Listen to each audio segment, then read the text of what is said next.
adik-adik, selamat pagi semuanya. Kakak berharap hari ini adik-adik semua bisa ikut ibadah walaupun online ya.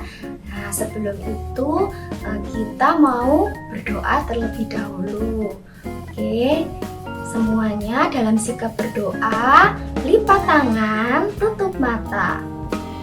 Orang tua mengawasi ya. Terima kasih Tuhan Yesus yang baik. Tuhan sudah pelihara kami Tuhan sepanjang malam kemarin. Dan pagi hari ini kami boleh bangun ya Bapa dengan tubuh yang sehat, kekuatan yang baru, dan nafas yang segar. Bapa, pada pagi hari ini Tuhan, kami hendak memuji dan mempermuliakan nama-Mu Tuhan. Tuhan urapi kami anak-anak-Mu ya Bapa, walaupun hanya melalui online, tetapi kami yakin dan percaya bahwa Tuhan Yesus tetap hadir untuk memberikan sukacita kepada anak-anak-Mu ya Bapa. Terima kasih Tuhan Yesus. Kami serahkan Tuhan ibadah online ini mulai dari awal, pertengahan hingga pada selesainya. Biarlah Tuhan saja yang pimpin ibadah kami. Terima kasih Tuhan Yesus, dalam nama Tuhan Yesus. Haleluya. Amin. Ayo adik-adik, kita akan memuji Tuhan. Semangat ya. Oke. Kerja buat Tuhan selalu manis, biar pikul salib selalu manis. Ayo kerja buat Tuhan, sungguh senang-senang ye, dipanggil Tuhan selalu manis. Serahkan diri kepada Tuhan saudara, serta Tuhan selalu manis. Kerja buat Tuhan selalu manis, biar pikul salib selalu manis. Ayo kerja buat Tuhan, sungguh senang-senang ya, dipanggil Tuhan selalu manis. Serahkan diri kepada Tuhan saudara, serta Tuhan selalu manis. Ayo adik-adik, kita sama-sama melayani Tuhan dengan cara kerja untuk Tuhan. Kerja buat Tuhan selalu manis, biar pikul salib selalu manis. Ayo kerja buat Tuhan, senang-senang ye, dipanggil Tuhan selalu manis. Serahkan diri kepada Tuhan saudara, serta Tuhan selalu manis. Serahkan diri kepada Tuhan saudara, serta Tuhan selalu manis. Serahkan diri kepada Tuhan saudara, serta Tuhan selalu manis. Kita sambil berdoa dulu ya, jangan lupa doakan ya.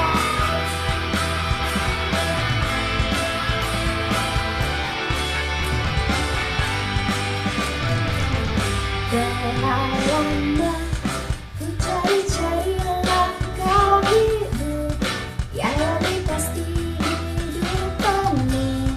Kau mau setia, hari suatu saat Yesus panggilku untuk jadi pekerja melayani, menjadi saksi bagi Dia.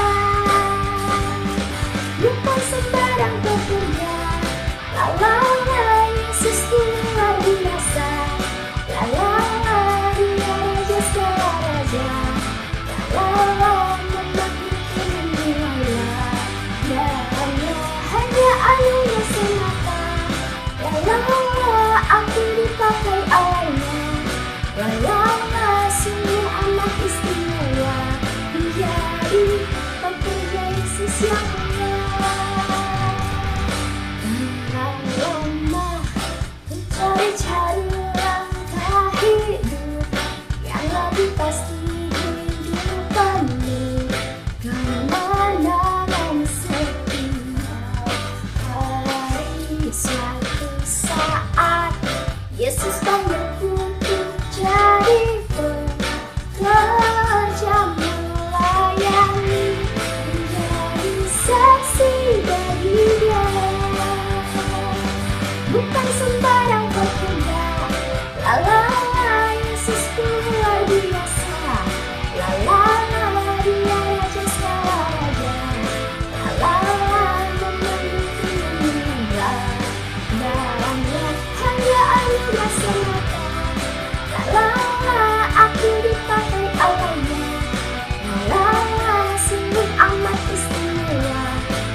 Halo, Happy Sunday Kids. Hari ini kita akan belajar firman Tuhan, tapi sebelum itu marilah kita berdoa terlebih dahulu.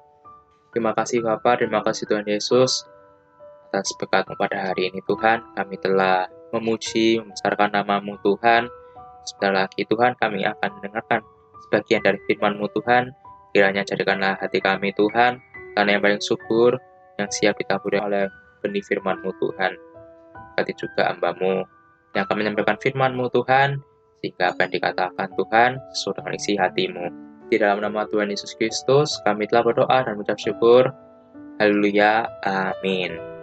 Pada hari ini kita akan belajar dari salah satu tokoh paling terkenal di Perjanjian Lama, yaitu Nabi Samuel. Tapi sebelum Nabi Samuel lahir, ada juga nama Samuel, tapi dia merupakan pemimpin yang dipilih dari suku Simeon untuk membantu pembagian tanah Kanaan bagi orang Israel.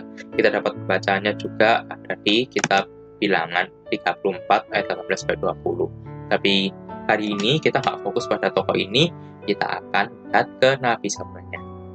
Arti nama Samuel sendiri itu Allah mendengar. Nanti adik-adik bisa baca di kitab 1 Samuel pasal 1 ayat 19-20, di mana jadi ceritanya Samuel ini merupakan anak yang ditunggu-tunggu oleh Hana karena Hana belum punya anak. Sehingga Hana berjanji sama Tuhan kalau dia punya anak, dia akan menyerahkan seutuhnya pada Tuhan. Kita lihat di sini, ia menamai anak itu Samuel sebab katanya aku telah memintanya daripada Tuhan. Samuel itu nabi sejak kecil. Samuel yang akhirnya begitu peka dan suara Tuhan dan bertemu Tuhan di usia yang sangat muda. Kita bisa lihat itu di 1 Samuel pasal 3, ayat 14, dan menjadi Nabi Israel. Nah, ini tadi kelahirannya dilatar belakangi oleh doa Hana, ibunya, yang tadi tidak bisa mengandung, dan akhirnya Tuhan menjawab, Tuhan melihat hati Hana yang begitu tekun, hingga doanya dikabulkan. Sejak kecil juga, Samuel itu sudah dibawa ke bait Allah, dan akhirnya diserahkan pada Tuhan. Dan dengan kata lain, dia nanti akan menjadi pelayan Tuhan sejak kecil. Bahkan umurnya masih dikatakan bisa balita. Ketika Samuel masih muda, ini ada kitab 1 Samuel, pasal 3 ayat 1a. Ini firman Tuhan berkata, Samuel yang muda itu menjadi pelayan Tuhan di bawah pengawasan Eli. Eli ini adalah imam. Jadi di sini Tuhan sudah jelaskan Samuel yang muda. Dan di ayat-ayat sebelumnya juga dikatakan 1 Samuel 2 ayat 11, anak itu menjadi pelayan Tuhan. Ia masih anak-anak. Makin besarlah Samuel yang muda itu. Tetapi Samuel yang muda itu. Nah di sini kita tahu maksudnya Tuhan mengulang-ulang itu berarti ada maksudnya. Dan di sini diperjelas lagi kalau Samuel itu masih anak-anak. Bahkan sampai diulang-ulang. Samuel itu menjadi pelayan dan bukan dilayani. Jadi sejak kecil dia sudah melayani Tuhan. Dan secara sadar ibunya juga itu membawa Samuel, memfasilitasi, mengarahkan, dan memberi citra diri melalui bajunya dan akhirnya memberi kesempatan untuk melayani, bertindak sebagai pelayan. Keadaan rohani pada masa Samuel waktu itu, Tuhan itu sudah jarang berbicara pada umat manusia.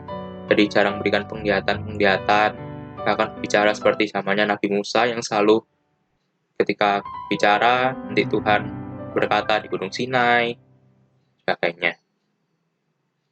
Jadi pada masa Samuel ini, yang masih muda ini, Tuhan itu jarang berbicara.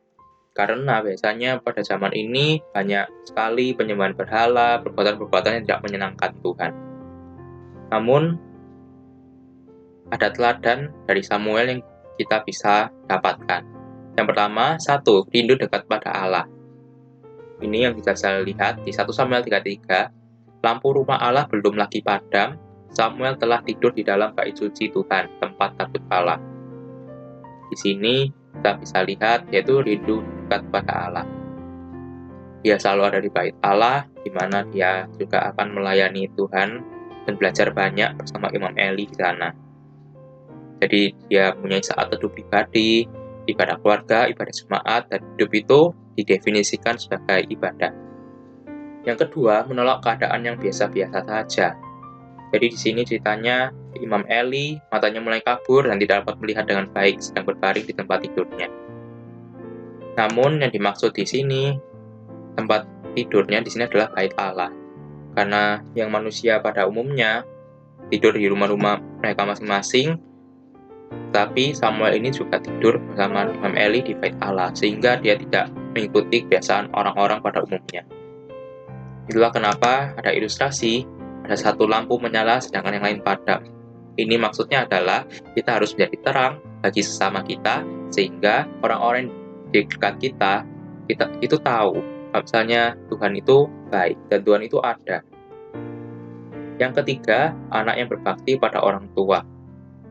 Nah, jadi kan tadi cerita singkatnya, karena ibu dari Samuel ini berdoa karena tidak punya anak sama sekali, dia berdoa sama Tuhan sampai dia mempunyai anak yang cukup banyak, dan salah satunya Samuel yang pertama, dan dia berjanji pada Tuhan akan memberikan Samuel untuk melayani Allah.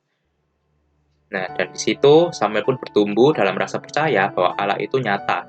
Ia mendengar dan menjawab, ia hadir dan ia memimpin. Dan yang keempat, mendengar dan menjawab Allah dengan segera.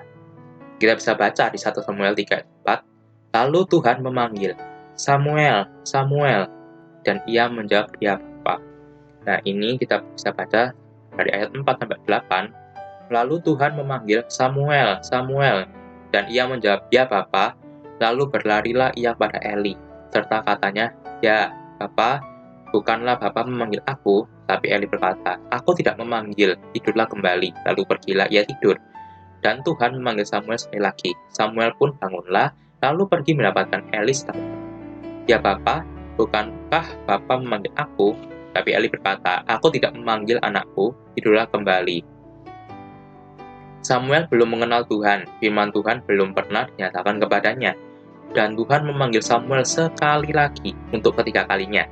Ia pun bangunlah, lalu pergi mendapatkan Eli serta katanya, ya Bapa, bukankah Bapa memanggil aku? Lalu mengertilah Eli bahwa Tuhanlah yang memanggil anak itu. Jadi di sini maksud Bapa, jadi B-nya kecil, ini adalah Imam Eli. Ini adalah lanjutannya, lalu datanglah Tuhan, berdiri di sana dan memanggil seperti yang sudah-sudah, Samuel, Samuel. Dan Samuel menjawab, berbicaralah, sebab hamba-Mu ini mendengar. Nah, itu beberapa teladan yang bisa kita pelajari dari tokoh Samuel ini. Ketaatannya untuk melayani di bait Allah sejak kecil membuat hati Tuhan senang. Ketulusan hati yang ada di dalam diri anak kecil inilah yang menjadikannya istimewa. Biarlah bisa kesetiaan Samuel melayani Tuhan sejak masih balita hingga akhir usia menjadi teladan bagi kita semua. Terutama untuk kita yang masih di sekolah minggu, kiranya kita taat sama Tuhan sampai akhir hidup kita. Firman Tuhan telah selesai, kita akan berdoa. Kita tutup mata kita dan lipat tangan kita, marilah berdoa. Terima kasih Tuhan atas firman yang luar biasa ini Tuhan, kami dapat belajar Tuhan tentang tokoh Samuel ini Tuhan, teladan-teladan yang diberikan oleh tokoh Samuel ini Tuhan kepada kami Tuhan, sehingga kami percaya Tuhan, Engkau bisa memakai kami juga Tuhan, bukan hanya orang-orang dewasa saja Tuhan, tapi Engkau bisa memakai kami juga Tuhan yang masih kecil Tuhan, sebagai alat-Mu Tuhan, sehingga kami Tuhan dapat memuliakan nama-Mu Tuhan. Kiranya Tuhan, apa yang dapat kami pelajari pada hari ini Tuhan, kami lakukan Tuhan dalam kehidupan kami, sehingga kami Tuhan bukan mempunyai iman yang kosong Tuhan, yang hanya mendengar tapi tidak melakukan Tuhan. Kami percaya Tuhan, firman Tuhan pada hari ini akan mengubah hidup kami Tuhan, sehingga kami selalu Tuhan dekat dengan-Mu dan taat. Lagi Tuhan, kami akan mengakhiri ibadah pada hari ini, kiranya Engkau berkati Tuhan, orang tua kami Tuhan, sehingga dapat diberkati Tuhan dalam pekerjaan dan usahanya Tuhan, dan dengan minggu-minggu depan Tuhan, kami bisa hadir Tuhan dalam ibadah melalui Google Meet Tuhan. Kiranya juga Tuhan, kami berdoa untuk teman-teman kami Tuhan, mungkin yang sakit Tuhan, kiranya Engkau jamah mereka Tuhan, berikan kesembuhan Tuhan daripada-Mu Tuhan. Karena kami percaya Tuhan, Engkaulah dokter di atas segala dokter Tuhan. Di dalam nama Tuhan Yesus, kami telah berdoa dan mengucap syukur. Haleluya. Amin. Nah, happy Sunday Kids. Sampai berjumpa di minggu depan melalui Google Meet. Dan ingat jam 9 ya. Bye-bye.